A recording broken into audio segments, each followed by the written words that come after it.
कर्नाटक के गांव चिकमगलूर में अक्सर कपल्स आते रहते हैं कॉटेज में रात बिताने के लिए। लेकिन रात के अंधेरे में उन्हें आत्माएं दिखाई देने लगती है। डर के मारे वो वहां से भाग जाते हैं, पर अगले ही दिन किसी कारण के चलते वो अपनी जान लेने पर मजबूर हो जाते हैं। आखिर क्या है इसके पीछे का राज? क्यों ये आत्माएं उन पर हमला कर रही हैं? और क्यों जो भी यहां रहने आता है दूसरे दिन अपनी जिंदगी खत्म कर लेता है? यही जानने वाले हैं आज की इस हॉरर मूवी में। अगर आपने चैनल को सब्सक्राइब नहीं किया है तो सब्सक्राइब कर लो, क्योंकि आगे भी आपको इस तरह की इंटरेस्टिंग वीडियो देखने को मिलेंगी। बिना किसी समय बर्बाद किए बढ़ते हैं इस मूवी की एक्सप्लेनेशन की तरफ। मूवी की शुरुआत में हम एक शादीशुदा कपल को देखते हैं जिनका नाम विजय कुमार और प्रेमा है, जो यहाँ एक रात के लिए एक रूम रेंट करते हैं। वो दोनों वहां एंट्री करते हैं। जब वो अपने कमरे में जाते हैं तब मैनेजर उन्हें एक टॉर्च देता है और कहता है, सर, यहाँ बारिश होती रहती है जिस कारण अक्सर लाइट्स चली जाती हैं। यहाँ की ये एक मेजर प्रॉब्लम है। ये टॉर्च आप रख लो, अगर ऐसा कुछ हुआ तो ये आपके काम में आएगी। इसके बाद विजय और प्रेमा सोने के लिए चले जाते हैं। थोड़ी ही देर बाद जब वो सो रहे होते हैं, प्रेमा नींद से उठ जाती है और वो देखती है कि उसका पति विजय वहां नहीं था। वहां लाइट्स गई हुई थीं और ऊपर से बहुत जोरों से बारिश भी हो रही थी। प्रेमा अपने पति के लिए चिंतित हो जाती है कि इतनी रात में ये कहां चले गए, और वो नीचे आती है अपने पति को ढूंढते हुए। जब वो नीचे आती है तो वो पाती है कि उसके पति ने फांसी डालकर खुदकुशी कर ली है, और वो इसे देखकर वहीं बेहोश हो जाती है। जब ये बात मैनेजर सुब्बू को पता चलती है, वो घबरा जाता है और उस घर के मालिक एंटनी को कॉल करता है, जो वहां के एक पार्टी का मेंबर है। जब एंटनी को पता चलता है कि किसी ने उसके गेस्ट रूम में खुदकुशी की है, तो वो सुब्बू को डांटने लगता है। कहता है, कैसे किसी को भी ऐसे ही रूम दे देते हो? और फिर वो वहां के लोकल पुलिस को कॉल करता है और इस मामले को छिपाने के लिए कहता है, और वो पुलिस ऑफिसर मान जाता है। सीन शिफ्ट होता है। हमें 5 साल बाद की कहानी देखने को मिलती है। यहां हम एक पुलिस ऑफिसर पृथ्वी को देखते हैं। फिलहाल एसपी ऑफिसर उसे एक गांव में ट्रांसफर करने की बात करते हैं, कहते हुए कि वहां चैन स्नैचिंग बढ़ रही है और तुम्हें वहां जाना होगा, जो कि वही गांव था जो हमने मूवी की शुरुआत में देखा था। पृथ्वी जाने से मना करता है क्योंकि उसकी बीवी प्रेग्नेंट थी और उसकी बीवी को उसकी जरूरत है अभी। तो इसके जवाब में एसपी ऑफिसर कहते हैं, मैं समझ सकता हूं पृथ्वी, पर ये ऑर्डर ऊपर से आए हैं। स्पेशली डीजी ऑफिसर ने तुम्हारा नाम लेते हुए कहा है तुम्हें ट्रांसफर करने को। तुम्हारी बीवी भी एक डॉक्टर है ना? हम पब्लिक सर्वेंट्स हैं और हमें छुट्टियों पर भी काम करना पड़ता है, वो समझ जाएगी। तो पृथ्वी मान जाता है और अपनी बीवी मेघना को कॉल करके बताने लगता है कि हमें एक गांव में शिफ्ट होना होगा क्योंकि मेरा वहां ट्रांसफर हुआ है। मेघना उस वक्त बात नहीं कर पाती क्योंकि वहां एक पेशेंट था जो वो हैंडल कर रही थी। अब डिनर के समय फैमिली इकट्ठी होती है और उसी ट्रांसफर के बारे में बात करने लगते हैं। मेघना कहती है, अभी मैं तुम्हारे साथ नहीं आ सकती क्योंकि मेरे कुछ नियमित पेशेंट्स हैं जिन्हें मुझे रोज एड्रेस करना पड़ता है। तुम वहां पर जाकर सेटल हो जाओ। जैसे ही मैं फ्री हो जाऊंगी मैं भी वहां आ जाऊंगी। अब दूसरे दिन पृथ्वी उस गांव के लिए निकल जाता है। जब पृथ्वी यहां पहुंचता है, सारे पुलिस ऑफिसर्स उसका स्वागत करते हैं और यहां की समस्याओं के बारे में बताते हैं। जब पृथ्वी को पता चला कि ज्यादातर चैन स्नैचिंग नाइट टाइम पर हो रही है, तो पृथ्वी नाइट पेट्रोलिंग का सुझाव देता है कि हमें नाइट पेट्रोलिंग करनी पड़ेगी। जो भी रात में घूम रहा है उस पर कड़ी नजर रखनी होगी। सीन शिफ्ट होता है। हम एक कपल को देखते हैं जिनका नाम चरण और अर्चना है, जो किसी काम से उसी घर में रहने आए हैं। चरण मैनेजर सुब्बू से कहता है, मंजुनाथ ने हमें यहां भेजा है। इसके जवाब में सुब्बू कहता है, मंजुनाथ ने भेजा है क्या? आप यहां एंट्री कर लो, मैं आपका लगेज रखवा देता हूं। अब दोनों अपने कमरे जाते हैं और चरण अर्चना से कहता है, तुम सो जाओ, मुझे ऑफिस का कुछ काम है, मैं देर से सोऊंगा। चरण जब अपना काम कर रहा था उसे अनयूजुअल चीजें महसूस होती हैं, जैसे उसके पीछे की लाइट फ्लिकर करने लगती है और हम किसी लड़की का साया देखते हैं, जिसे देखकर चरण भी थोड़ा घबरा जाता है। अपना काम खत्म करके चरण भी सोने चला जाता है। थोड़ी ही देर बाद जब दोनों सो जाते हैं, हम एक लड़की को उसके कमरे की तरफ बढ़ते हुए देखते हैं, जिसकी पायल की आवाज सुनाई दे रही थी। जैसे ही वो आवाज सुनते हैं, दोनों मियां बीवी अपनी गाड़ी लेकर भागने लगते हैं। तभी वहां पुलिस की गाड़ी से टकराते हैं। उन्हें डर के भागते देख पृथ्वी उन्हें पूछता है कि क्या हुआ, तुम किसे डर के भाग रहे हो? वो दोनों कहते हैं, सर, वहां उस घर में कुछ है। वो कुछ ढंग से नहीं बताते, तो पृथ्वी वहां चेक करने जाता है, पर वहां उसे कुछ नहीं मिलता। वो वापस आके चरण और अर्चना से कहता है, पता नहीं आप किस चीज से डर रहे हो, आप जाके सो जाओ, बहुत रात हो रही है। अर्चना और चरण बहुत ही डर गए थे। ऐसे लग रहा था जैसे उन्होंने कोई भूत देख लिया हो। वो पृथ्वी से कहते हैं, सर, हम वहां नहीं जाएंगे, हम घर चले जाएंगे, आप हमारी फिक्र मत करो। क्योंकि बहुत रात हो चुकी थी, तो पृथ्वी उन्हें अपने पुलिस स्टेशन चलने के लिए कहता है। तो दोनों मान जाते हैं और वो पुलिस स्टेशन जाते हैं। यहां पुलिस स्टेशन में पृथ्वी उन्हें पूछने लगता है कि असल में क्या हुआ था, ठीक से बताओ। चरण बताता है, सर, मेरा नाम चरण है और ये मेरी बीवी अर्चना है। हम बहुत टाइम से प्लान बना रहे थे हनीमून जाने का, पर शादी होने के बाद हमें टाइम नहीं मिला। इसी के चलते हम यहां आए थे 2 दिन के ट्रिप के लिए। चरण बताने लगता है, जब वो दोनों सो रहे थे, एक लड़की की भयानक हंसी सुनाई देती है, जो जोर से हंस रही थी, जिसे सुन के अर्चना जाग जाती है डर के मारे। वो चरण को भी जगा देती है। जब चरण जागता है, वो आवाज बंद हो चुकी थी। अर्चना चरण को समझाने लगती है। चरण कहता है कि मुझे तो सुनाई नहीं दे रही, ठीक है, तुम डरो मत, मैं जाके चेक करता हूं। जैसे ही चरण चेक करने के लिए जा रहा था, वो कैंडल को देखता है और कहता है, अर्चना, तुमने कैंडल क्यों जलाया है? करंट नहीं है क्या? इसे देख अर्चना घबरा जाती है, क्योंकि उसे अर्चना ने नहीं जलाया था। वो घबरा जाती है और कहती है, मैंने नहीं जलाया, मुझे बहुत डर लग रहा है चरण। चरण कहता है, डरने की कोई बात नहीं है, तुम बेफिक्र रहो, मैं जाके चेक करता हूं। और फिर तभी वो आवाज फिर से सुनाई देती है। अर्चना कहती है, चरण, यही आवाज की बात कर रही थी, तुम्हें सुनाई दे रही है ना अभी? ये आवाज चरण को भी सुनाई दे रही थी, जिसे सुन के चरण भी घबरा गया था। डर के मारे दोनों उस कैंडल को लेके नीचे आते हैं देखने के लिए, लेकिन अचानक से वो कैंडल बुझ जाती है और वो कैंडल हवा से नहीं बुझ रही थी। चरण माचिस से उसे जला रहा था।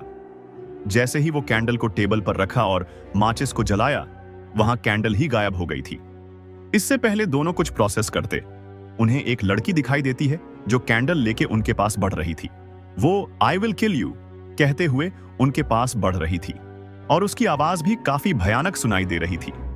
इसे देख दोनों भागने लगते हैं अपनी गाड़ी लेके, और तभी वो पुलिस से टकराते हैं। पृथ्वी एक ऐसा आदमी था जो इन सब बातों को नहीं मानता। वो कहता है, भूत वूत कुछ नहीं होते, किसी ने तुम्हें डराने के लिए तुम्हारे साथ प्रैंक किया है। आज रात तुम यहीं रुक जाओ, तुम यहां सेफ हो और तुम सुबह चले जाना।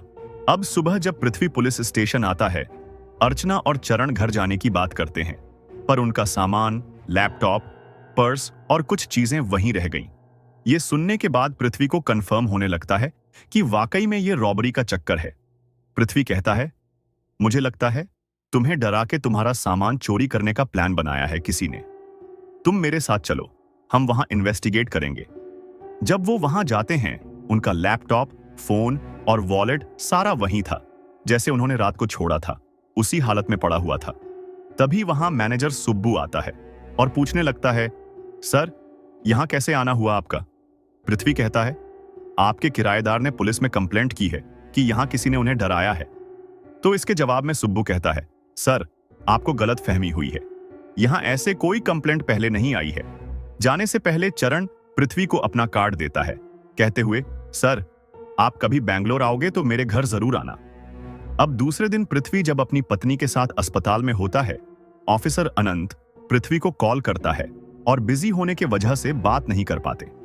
यहां दूसरे गांव का एक पुलिस ऑफिसर कोई केस के चलते यहां पृथ्वी से मिलने के लिए आया होता है।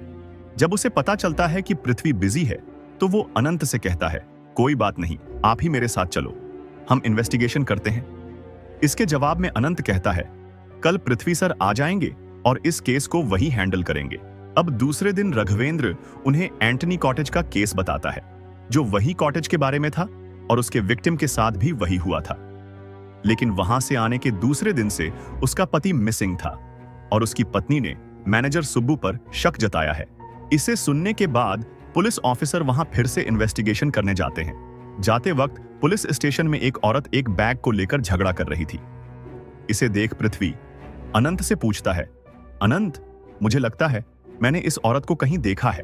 अनंत बताता है, सर, ये औरत एंटनी कॉटेज में काम करती है। पृथ्वी जाके उस औरत से पूछताछ करने लगता है, ये बैग कहां से खरीदा तुमने? सर, मैंने इसे मार्केट से खरीदा है, मुझे ये 400 रुपए में मिल गया था। अब पृथ्वी को शक होने लगता है कि ये बैग काफी कॉस्टली की लग रही थी और ये औरत उसे 400 में लिया है कह रही थी। तो पृथ्वी उसे धमकाते हुए कहता है, सच बताओ। तब वो औरत सब कुछ सच बताने लगती है। वो कहती है, सर, वहां एक भूत रहता है, जो भी वहां आता है वो डर के वहां से भाग जाता है और वो अपने सामान को यहीं छोड़ देते हैं और मैनेजर सबू यहाँ कोई गेस्ट छोड़ गया कह के मुझे दे देते हैं। पृथ्वी मैनेजर सबू को पुलिस स्टेशन ले आते हैं और उसे पूछताछ करने लगते हैं और उसे वही मिसिंग पर्सन की फोटो दिखा के पूछने लगते हैं, क्या तुम इसे जानते हो, ये तुम्हारा कॉटेज में रुका था? सुब्बू कहता है, सर, 5 साल पहले वहां एक कपल रहने के लिए आए हुए थे और उसके पति ने वहां अपनी जान ले ली थी और उसके बाद से ही वहां ऐसे घटनाएं चलने लगीं। सर, आप नहीं मानोगे पर वहां उसी का भूत है जो सबको डरा के वहां से भगा देता है। आपको यकीन नहीं है तो इस केस के बारे में आप अनंत सर से पूछ सकते हो। अनंत वहां घटी 10 केसेस को निकालता है जो अभी तक सॉल्व नहीं हुए हैं। सुब्बू कहता है, सर, मैं अपनी एंट्री बुक में जो भी भाग जाता है वहां से मैं उनके नाम पे एक मार्क बना देता हूं, क्योंकि अगर अगले दिन वो अपने सामान को पूछते हुए आए तो मुझे याद रहे कि वो किसका सामान है। इसीलिए अब पृथ्वी चेक करने लगता है। पुलिस स्टेशन में बस 10 केस की कंप्लेंट की हुई है, पर यहां तुमने बहुत से मार्क्स लगाए हैं। क्या ये सब भी मिसिंग हैं? हाँ सर, मैंने जो भी मार्क किया है सारे वहां से उस भूत से डर के भागे हुए हैं। पृथ्वी सारे ऑफिसर को हर नाम जो मार्क किए गए हैं उन रजिस्टर बुक्स में उन्हें कॉल करके पता करने को कहता है। उन्हें पता चलता है उसमें से टोटल 125 लोग मिसिंग हैं और उसमें से 70 लोग मर चुके हैं, मतलब खुद की जान उन्होंने ले ली है। इसे सुन के पृथ्वी चौंक जाता है और वो चरण के दिए हुए कार्ड से चरण को कॉल करता है, पर वो कॉल को चरण के पिता उठाते हैं। यहां पृथ्वी को पता चलता है कि चरण भी मर चुका है, उसने भी खुद की जान ले ली थी। सुब्बू कहता है, सर, मैंने कहा था ना, वहां विजय कुमार और प्रेमा 5 साल पहले यहां आए हुए थे और ये विजय कुमार की ही आत्मा है। फिर पृथ्वी को ये 2 नाम सुन के शौक लगता है। विजय कुमार पृथ्वी का भाई था और प्रेमा उसकी भाभी थी। पृथ्वी को पता था कि उसके भाई ने आत्महत्या की थी, पर क्यों की थी उसके परिवार ने उसे छुपा के रखा था। उसे कहा गया था उसका भाई विजय ने बिजनेस में एक बड़ा अमाउंट का लोन लिया था और उस लोन को न चुका पाने की वजह से उसने डिप्रेशन में खुद की जान ले ली। अब दूसरे दिन पृथ्वी पूछताछ के लिए चरण के घर जाते हैं। वहां उन्हें पता चलता है कि चरण ने अभी तक शादी नहीं की हुई थी, पर चरण ने ऐसा क्यों कहा था कि अर्चना उसकी पत्नी है। पृथ्वी अर्चना को कॉल करके मिलने के लिए कहता है। अर्चना चरण के मरने के बाद डिप्रेशन में चली गई थी और वो किसी से मिलने की हालत में नहीं थी। पृथ्वी उसे समझाता है और उसे मनाता है। अर्चना अपने लोकेशन पृथ्वी को भेजती है। मेघना वहां से अपने हॉस्पिटल में कोई पेशेंट से मिलने है कह के वहां से चली जाती है। जब पृथ्वी वहां जाता है तो वहां उसे अर्चना की लाश मिलती है। उसने भी खुद की जान ले ली थी और उसने एक नोट भी छोड़ा था जिसमें लिखा हुआ था, मैं अपनी मर्जी से अपनी जान ले रही हूं, इसमें दूसरा कोई इंसान इन्वॉल्व्ड नहीं है। इसके बाद जब मेघना और पृथ्वी साथ होते हैं, पृथ्वी मेघना से कहता है, मुझे इस केस में मेरे डाउट और भी बढ़ते जा रहे हैं। मुझे पता नहीं चल रहा आखिर मुझे बुला के उसने अपनी जान क्यों ले ली और वो एक दूसरे को पति पत्नी क्यों कह रहे थे जबकि वो नहीं थे। मेघना कहती है, अब किसकी इंक्वायरी करोगे? इस पर पृथ्वी कहता है, एक फिल्म एक्ट्रेस है जिसका नाम दिव्या है। अब अगले दिन पूछताछ करने पृथ्वी दिव्या के पास आता है। पृथ्वी कहता है, अपने पति के मरने के बाद आपने क्यों पुलिस स्टेशन में कंप्लेंट नहीं किया? तो दिव्या कहती है, मुझे किसी पर भी शक नहीं था, इसीलिए मैंने नहीं किया। पृथ्वी कहता है, जो भी आपके साथ हुआ था वो सब मुझे डिटेल में बताओ। तो दिव्या बताने लगती है, सर, मैं और गणेश एक मूवी के दौरान मिले थे और वहां हमारी फ्रेंडशिप हुई थी और हम 1 साल से लिविंग टुगेदर में रहे थे। एक दिन मुझे पता चला कि मैं प्रेग्नेंट हूं। मैं और गणेश अभी बच्चा नहीं चाहते थे, तो एक दिन हम हॉस्पिटल में अबॉर्शन के लिए गए थे, पर वहां उन्होंने अबॉर्शन करने से मना कर दिया। हम बहुत दिन तक ऐसे ही घूमते रहे अबॉर्शन के लिए, पर हर जगह हमें निराशा ही मिली। एक दिन मुझे गणेश ने कहा, मुझे एक हॉस्पिटल के बारे में पता चला है, वहां अबॉर्शन करते हैं, और हम दोनों वहां चले गए। पर वहां जाकर पता चला कि वहां का हॉस्पिटल बंद हुए 3 साल हो गए हैं। मैं गणेश पर गुस्से करने लगी कि किसी ने तुम्हें मिसगाइड किया है, हमें अब यहां से चलना चाहिए। पर तभी वहां एक लड़का मंजुनाथ वहां आया और हमसे कहने लगा, मैं एक हॉस्पिटल को जानता हूं जो अबॉर्शन करते हैं, मैं तुम्हें वहां सुबह लेकर जाऊंगा। तब तक तुम यहाँ पास में एक कॉटेज है, तुम आज रात वहीं रुक जाओ। और हमने वहीं जाकर रुकने का फैसला किया। पर जो हमारे साथ वहां हुआ उसे सोचकर मुझे अभी भी डर लगता है। जब हम सो रहे थे मैंने एक आवाज सुनी और नीचे जाकर देखा तो एक अजीब सी औरत वहां बैठी हुई थी। मैं डर गई और आके मैंने गणेश को बताया और गणेश और मैं फिर से चेक करने के लिए गए। पर आते वक्त मैं अपने कमरे में लॉक हो गई और गणेश उसने एक भूत को देखा और दूसरे दिन से वो डिप्रेशन में चला गया और एक दिन उसने अपनी नस काट ली और उसने अपनी जान ले ली। अब अर्चना की पोस्टमार्टम रिपोर्ट आती है जिसमें पता चलता है वो भी प्रेग्नेंट थी। फिर अनंत कहता है, सर जो अभी इससे जुड़े केस हैं क्यों ना हम उसकी पोस्टमार्टम रिपोर्ट मंगवाए और पता करें कि क्या सब प्रेग्नेंट थे। मेघना कहती है, सबकी क्यों चाहिए, जो भी लड़कियां मर गई हैं बस उनकी ही मंगवा लो, पता चल जाएगा। तो पृथ्वी अपने पुलिस ग्रुप में एक मैसेज डालता है, सब लड़कियों की पोस्टमार्टम रिपोर्ट को में भेजने के लिए कहता है। और जब वो रिपोर्ट आती है तो तीनों हैरान रह जाते हैं। हाँ दोस्तों, सब लड़कियां प्रेग्नेंट थीं जो यहाँ एंटनी कॉटेज में रुकी हुई थीं। जो भी अबॉर्शन करने यहाँ आता उन्हें मंजूनाथ एंटनी कॉटेज में भेज देता था। मंजूनाथ एक प्राइमरी सस्पेक्ट था उस केस का, तो वो मंजूनाथ से मिलने वहां जाते हैं, पर वहां मंजूनाथ नहीं था। तो उसका एड्रेस पाकर वो उसके घर जाते हैं, लेकिन उन्हें वहां मंजूनाथ की लाश मिलती है। उसने भी खुदकुशी कर ली थी। इसे देख पृथ्वी सोच में पड़ जाता है। जिस पर भी उसका शक जाता वो अगले ही पल अपनी जान ले लेता है। पृथ्वी को कुछ समझ नहीं आ रहा था, तो पृथ्वी सुब्बू को मारपीट कर पूछने लगता है, अगर इस बार तूने झूठ बोला तो अंजाम ठीक नहीं होगा। सुब्बू कहता है, सर सब कुछ सच बता रहा हूं। 3 साल पहले वहां एक हॉस्पिटल हुआ करता था जहां लोग चोरी छुपके अबॉर्शन करने आते थे और मंजूनाथ उन्हें पकड़े न जाएं, इसलिए यहां कॉटेज में भेज दिया करता था।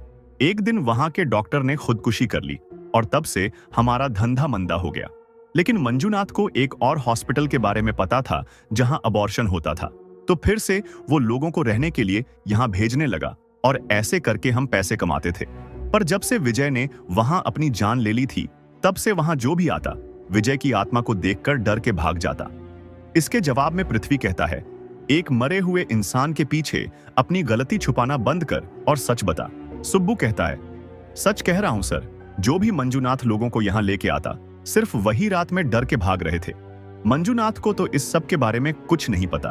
कल भी वो यहाँ 2 लोगों को लेकर आया था, लेकिन मैंने उसे मना कर दिया। इसे सुन के पृथ्वी उन दोनों के डिटेल्स लेकर उन्हें पुलिस स्टेशन में बुलाता है। पृथ्वी उनसे पूछता है, तुम्हारा यहाँ कैसे आना हुआ? वो बताते हैं, सर हम यहाँ मेरी फ्रेंड की शादी में आए थे। मुझे पता है तुम यहाँ अबॉर्शन के लिए आए हो। अगर तुम जिंदा रहना चाहते हो तो तुम्हें आज रात यहीं रुकना होगा। तो दोनों मान जाते हैं। सारे पुलिस ऑफिसर्स कैमरा और सब कुछ चेक कर रहे होते हैं। तभी मेघना जो सो रही थी, एक नॉक की आवाज सुनाई देती है। वो इसे पृथ्वी समझकर दरवाजा खोलने के लिए आती है, पर वहां कोई नहीं होता। वो वॉशरूम में जाती है और वहां एक लड़की की आत्मा शीशे में दिखाई देती है, जिसे देखकर मेघना डर जाती है। वो पृथ्वी को कॉल करती है। पृथ्वी भागते हुए वहां आता है और वो शीशे पर लिखी हुई पुलिस स्टेशन से उसे एक अर्जेंट कॉल आता है और वो वहां जल्दी से पहुंचता है। जब वो पुलिस स्टेशन आता है तो अपने सामने का नजारा देखकर चौंक जाता है। उस लड़के ने वहां खुदकुशी कर ली थी और फिर हमें पता चलता है कि ये सिर्फ एक ख्वाब था। सुबह पृथ्वी मेघना को उस ख्वाब के बारे में बताता है और फिर वो फ्रेश होने के लिए वॉशरूम जाता है, लेकिन वहां का नजारा देख वो चौंक जाता है। शीशे में क्विट और डाई लिखा हुआ था, बिल्कुल वैसे ही जैसे उसके ख्वाब में था। मेघना कहती है, पृथ्वी मुझे डर लग रहा है, जो तुम्हारे ख्वाब में दिखाई दिया वैसे ही यहाँ होना बहुत अजीब है। पृथ्वी कहता है, डरने की कोई बात नहीं है, जो भी हो तुम उस दरवाजे को मत खोलना, मुझे अभी स्टेशन जाना होगा।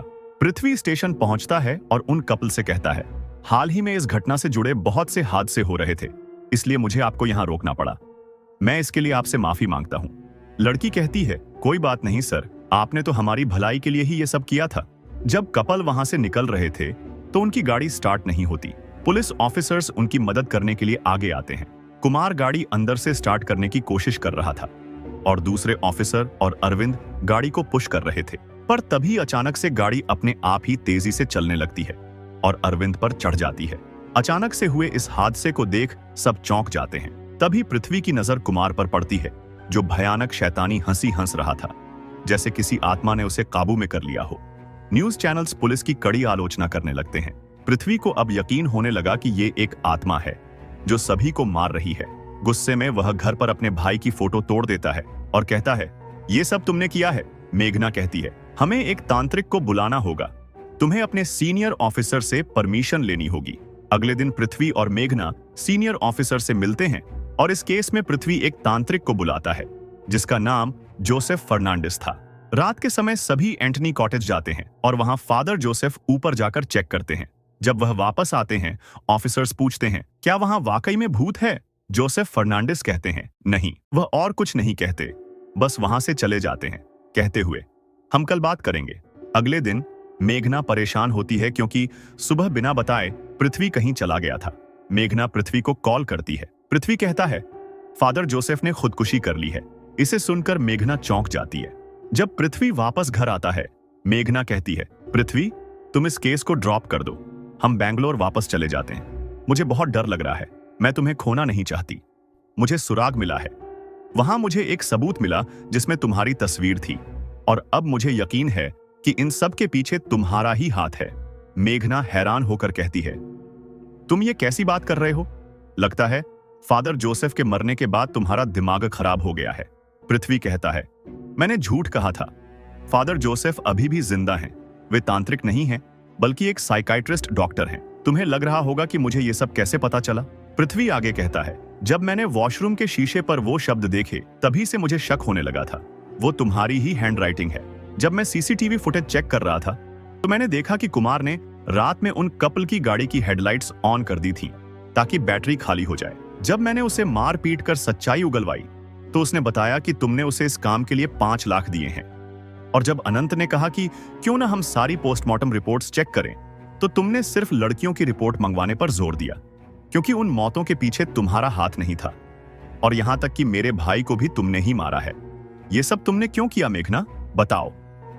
गुस्से में मेघना पृथ्वी पर हमला करती है और इसी दौरान बेहोश हो जाती है। जोसेफ पृथ्वी को बाहर भेज देते हैं और मेघना की ट्रीटमेंट शुरू करते हैं। हिप्नोटाइज करके वह सारी सच्चाई पता करते हैं कि मेघना ये सब क्यों कर रही थी। थोड़ी देर बाद जोसेफ पृथ्वी से कहते हैं, अब मेघना की तबीयत ठीक है, असल में उसे एक साइकोलॉजी डिसऑर्डर। यहीं से कहानी फ्लैशबैक में जाती है। मेघना के पिता को 4 बच्चे थे, चारों लड़कियां ही थीं। जब मेघना की मां प्रेग्नेंट हुई तो वो खुश थे क्योंकि वो एक लड़के की उम्मीद में थे, लेकिन 5वीं बार भी लड़की ही हुई जो कि मेघना थी। इसके बाद से मेघना के पिता गुस्से में मेघना की मां को मारपीट करता था। एक दिन जब वो मेघना की मां को मारने ही वाला था, मेघना ने अपने पिता को मार दिया अपनी मां को बचाने के चक्कर में। अब उसकी मां चाहती थी कि उसकी बच्ची की लाइफ खराब ना हो, इसलिए इल्जाम अपने सिर ले लिया और अपनी दूसरी बेटियों से उसे पढ़ाने के लिए कहा और ऐसे ही वो डॉक्टर बनी। इसी दौरान पृथ्वी से मुलाकात हुई और उनकी शादी हो गई। मेघना ने विजय कुमार को क्यों मारा? आपको रीजन तो पता चल गया होगा।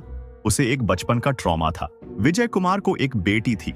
जब उसकी पत्नी प्रेग्नेंट हुई तो वो नहीं चाहता था कि एक और लड़की पैदा हो क्योंकि विजय फाइनेंशियली स्ट्रगल कर रहा था। तो उसने अबॉर्शन के लिए दूसरे हॉस्पिटल में घूमा, लेकिन हर जगह उसे निराशा ही मिली। एक दिन उसे ख्याल आया, क्यों ना वो मेघना से मदद ले। वो भी एक डॉक्टर है और वो उसके भाई की पत्नी है। लेकिन जब उसने मेघना को कॉल किया, मेघना गुस्सा हो गई। प्रेमा भी नहीं चाहती थी कि वो अबॉर्शन करे और ये बात प्रेमा मेघना को कॉल करके बताती है, जिससे मेघना सुझाव देती है, तुम्हें किसी एक को चुनना होगा, अपना पति या बेटी को। प्रेमा अपनी बेटी को बचाना चाहती थी, तो मेघना और प्रेमा ने प्लान बनाया और विजय को अबॉर्शन के चक्कर में यहां बुलाया और उसे सोते समय बेहोश करके उसे फांसी पे लगा दिया, जिससे ये केस एक खुदकुशी जैसा लगे। थोड़े दिन बाद प्रेमा रिग्रेट करने लगी कि उसने गलती कर दी और ऐसे ही वो डिप्रेशन में चली गई और एक दिन इसी रिग्रेट में उसने अपनी जान ले ली। मेघना का ट्रॉमा भी यहीं से शुरू हुआ था। मतलब इसके चलते वो मानसिक रूप से बीमार हो गई थी, एक साइको की तरह। इसके बाद से उसने जो भी अबॉर्शन करवाने आता, उन्हें दूसरों की मदद से यहाँ कॉटेज में ले आती और उन्हें एक टैबलेट देती, जो कि एक तरीके का ड्रग है जो इंसान को डिप्रेशन में ले जाता। वो इसे मर्दों को खाने के लिए कहती। वो जो काम वाली बाई थी, वो भी अर्चना की सगी बहन थी। वो कपल्स को डराया करती और दूसरे दिन से वो ड्रग अपना काम करने लगता, जिससे वो खुद की जान ले लेते। अब आते हैं प्रेजेंट में। जोसेफ पृथ्वी से कहता है, मेघना को एक मानसिक डॉक्टर की जरूरत है जिससे वो ठीक हो। अब पृथ्वी मेघना से मिलने के लिए जाता है और वहां मेघना अपनी जान ले चुकी थी। उसने एक नोट छोड़ा था जिसमें लिखा था, मैं दूसरों के बच्चों को बचाती रही और मैं अपने ही बच्चे को नहीं बचा पाई। मेघना का यहां मिसकैरेज हो गया था और ये मूवी यहीं पर खत्म होती है। कमेंट्स में बताओ आपको ये मूवी कैसी लगी। मूवी अपना सस्पेंस सही तरीके से प्रेजेंट करती है। पहले हमें व्यूअर्स को भी पता नहीं चलता, हम भी मानने लगते हैं कि वाकई में भूत है, पर एंड में हमें पता चलता है कि ये सब मेघना कर रही थी। मैं मिलता हूं आपसे अगली वीडियो में। अगर वीडियो पसंद आई तो लाइक, शेयर और सब्सक्राइब कर लेना।